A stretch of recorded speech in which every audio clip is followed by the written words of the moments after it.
मान्सूनपूर्व तयारीचा जिल्हाधिकाऱ्यांनी घेतला आढावा। सर्व यंत्रणांनी समन्वयाने काम करण्याच्या जिल्हाधिकारी डॉक्टर श्रीकृष्ण पांचाळे यांच्या सूचना। आगामी पावसाळ्यात जिल्ह्यात कोणतीही दुर्घटना होऊ नये यासाठी सर्व शासकीय यंत्रणांनी आतापासूनच सतर्क राहून समन्वयाने पूर्वतयारी करावी।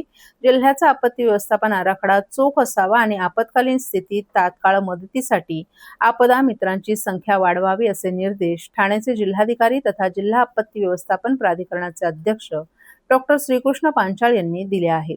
जिल्हाधिकारी कार्यालय आणि जिल्हा आपत्ती व्यवस्थापन प्राधिकरण ठाणे यांच्या संयुक्त विद्यमाने आयोजित मान्सूनपूर्व तयारी आढावा बैठक समिती सभागृहात संपन्न झाली। यावेळी ते बोलत होते।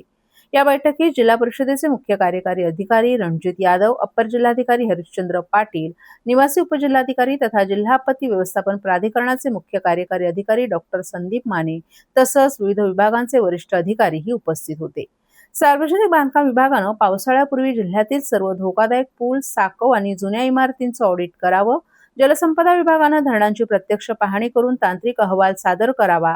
राष्ट्रीय महामार्ग आणि सार्वजनिक बांधकाम विभागाने मान्सून काळात दरडी कोसळण्याच्या घटना लक्षात घेऊन प्रमुख घाटांमध्ये जेसीबी, पोकलेन आणि डंपरची कायमस्वरूपी व्यवस्था करावी अशा त्यांनी सूचना केल्या।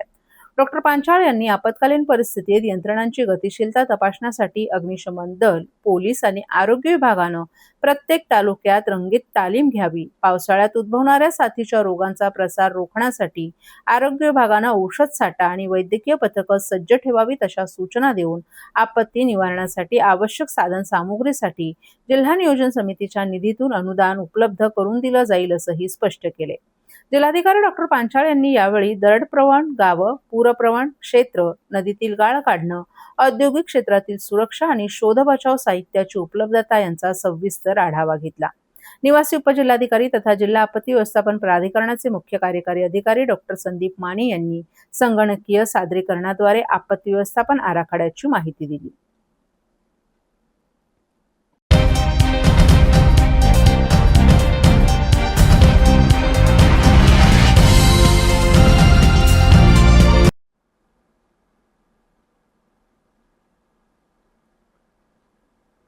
जनसेवकाचा जनसंवाद शतकोत्सव दिमाखात, नागरिकांच्या 70% समस्या सोडवण्यात यश।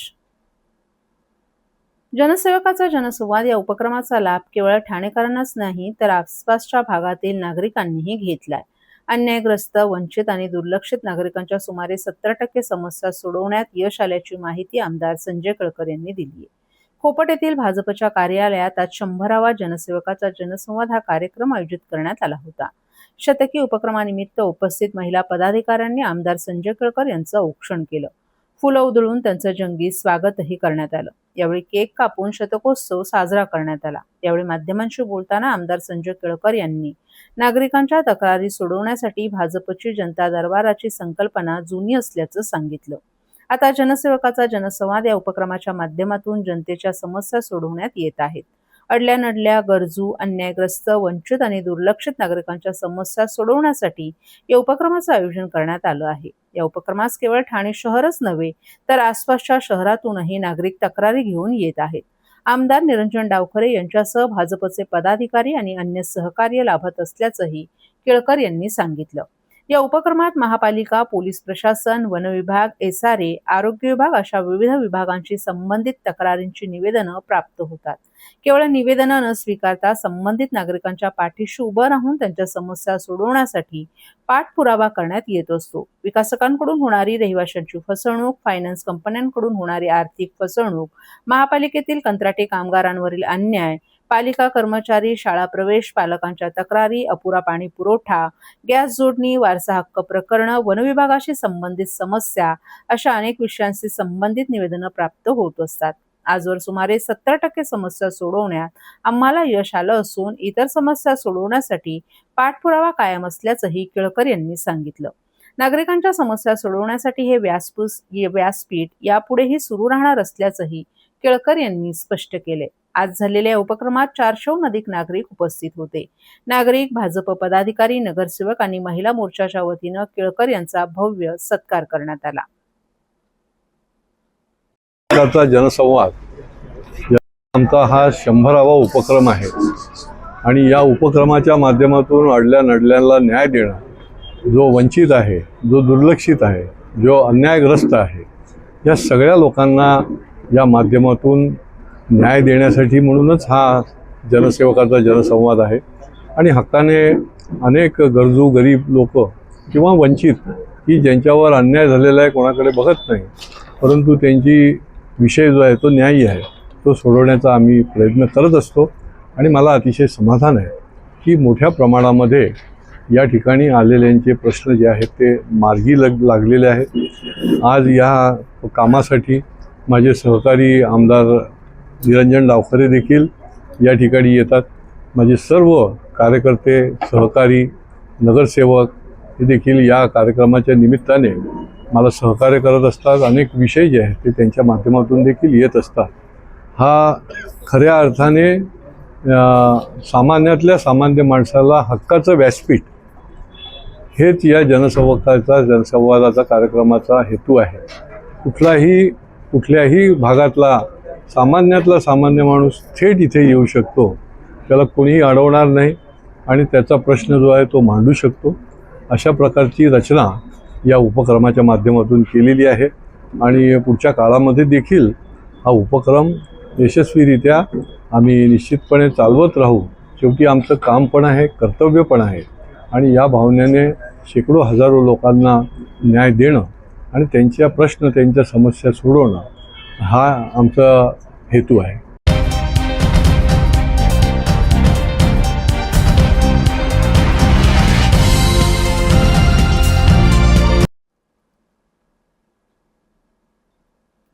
ठाण्यात राष्ट्रवादी काँग्रेस शरद पवार पक्षाच्या गटनेता कार्यालयाचं उद्घाटन.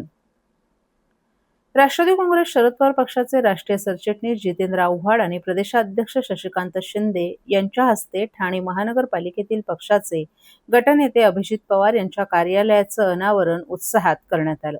या कार्यक्रमाला जिल्हाध्यक्ष मनोज प्रधान, विरोधी पक्षनेते शानू पठाण, ठाणे शहर महिला अध्यक्षा मनीषा भगत यांच्यासह पक्षाचे नगरसेवक, पदाधिकारी आणि कार्यकर्ते मोठ्या संख्येनं उपस्थित होते. उद्घाटनाप्रसंगी पक्ष संघटना अधिक मजबूत करण्यासोबतच ठाणे शहरातील नागरिकांच्या प्रश्नांसाठी प्रभावीपणे लढा देण्याचा निर्धार व्यक्त करण्यात आला. यावेळी जितेंद्र आव्हाड यांनी पक्ष कार्यकर्त्यांना जनतेशी सातत्यानं संपर्क ठेवून स्थानिक प्रश्न सोडवण्यासाठी सक्रिय राहण्याचं आवाहन केलं. तर शशिकांत शिंदे यांनी आगामी स्थानिक स्वराज्य संस्थांच्या निवडणुकांच्या पार्श्वभूमीवर पक्ष संघटनात्मक बांधणी अधिक बळकट करण्यावर भर दिला. या कार्यक्रमानंतर उपस्थित पदाधिकाऱ्यांनी नव्या कार्यालयामुळे पक्षाच्या कामकाजाला अधिक गती मिळेल असा विश्वास व्यक्त केलाय.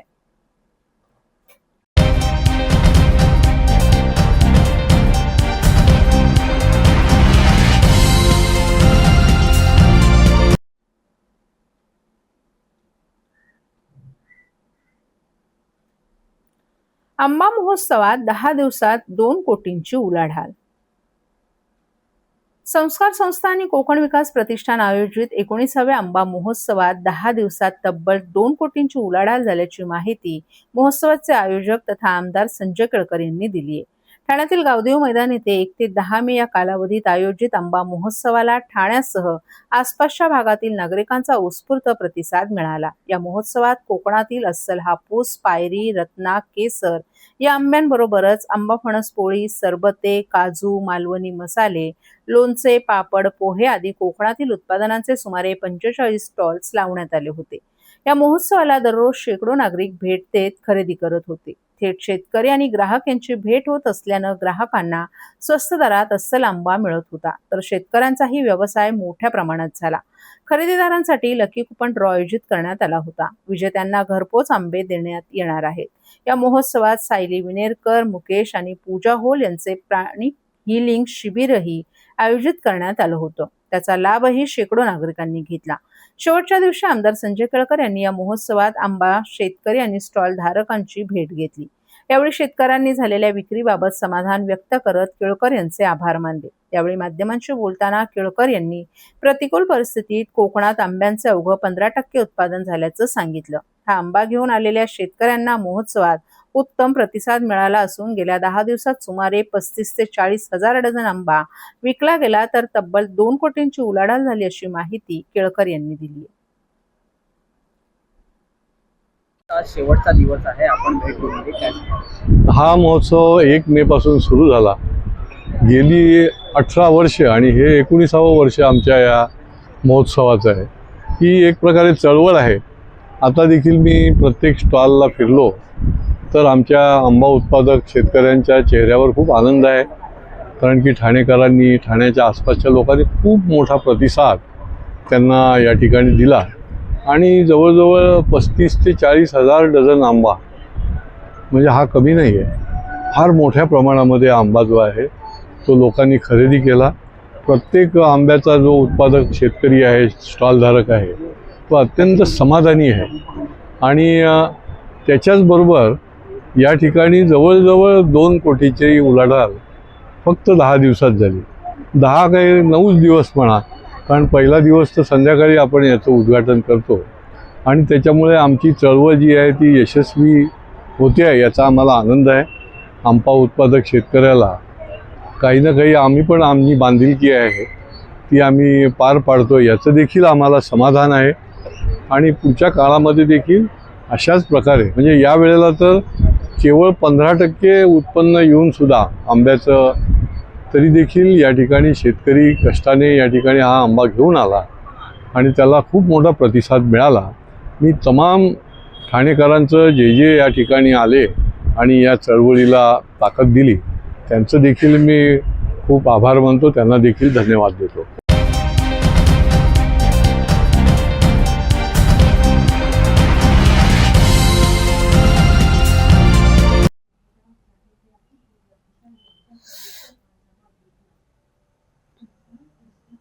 समान काम समान वेतन प्रकरणातील 80 कामगारांची थकीत देयकं 4 आठवड्यात अदा करण्याचे निर्देश मुंबई उच्च न्यायालयानं दिल्यानंतर ठाणे महापालिकेचे अतिरिक्त आयुक्त प्रशांत रोडे यांनी विशेष आदेश जारी करत 4 वरिष्ठ अधिकाऱ्यांची समिती नियुक्त केली आहे. या समितीवर कामगारांच्या देयकांची पडताळणी आणि अदा प्रक्रियेची जबाबदारी सोपवण्यात आली आहे.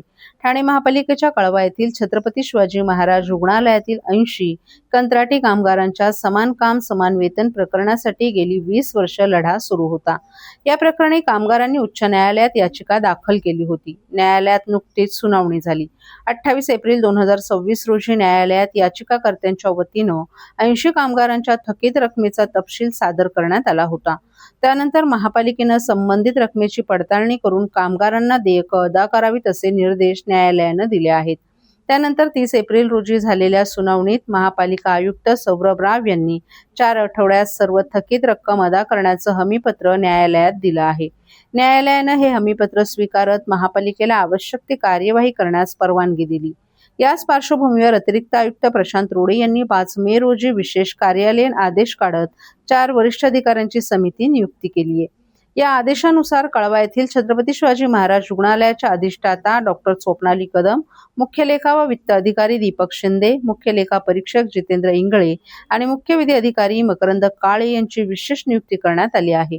या अधिकाऱ्यांवर याचिकेतील 80 कामगारांची पडताळणी, वेतनातील फरकांची कर्मचारी निहाय देयकं तयार करणं, वित्त आणि लेखा विभागामार्फत त्यांची तपासणी करणं आणि अंतिम मंजुरीनंतर देयकं अदा करण्याची जबाबदारी सोपवण्यात आली आहे. ही संपूर्ण प्रक्रिया 14 मे पर्यंत पूर्ण करण्याचे तसंच कार्यवाहीचा टप्प्याटप्प्यानं अहवाल शासनाला सादर करणं आणि अंतिम पूर्तता अहवाल उच्च न्यायालयात दाखल करण्याचे आदेश अतिरिक्त आयुक्त रोडे यांनी दिले आहेत.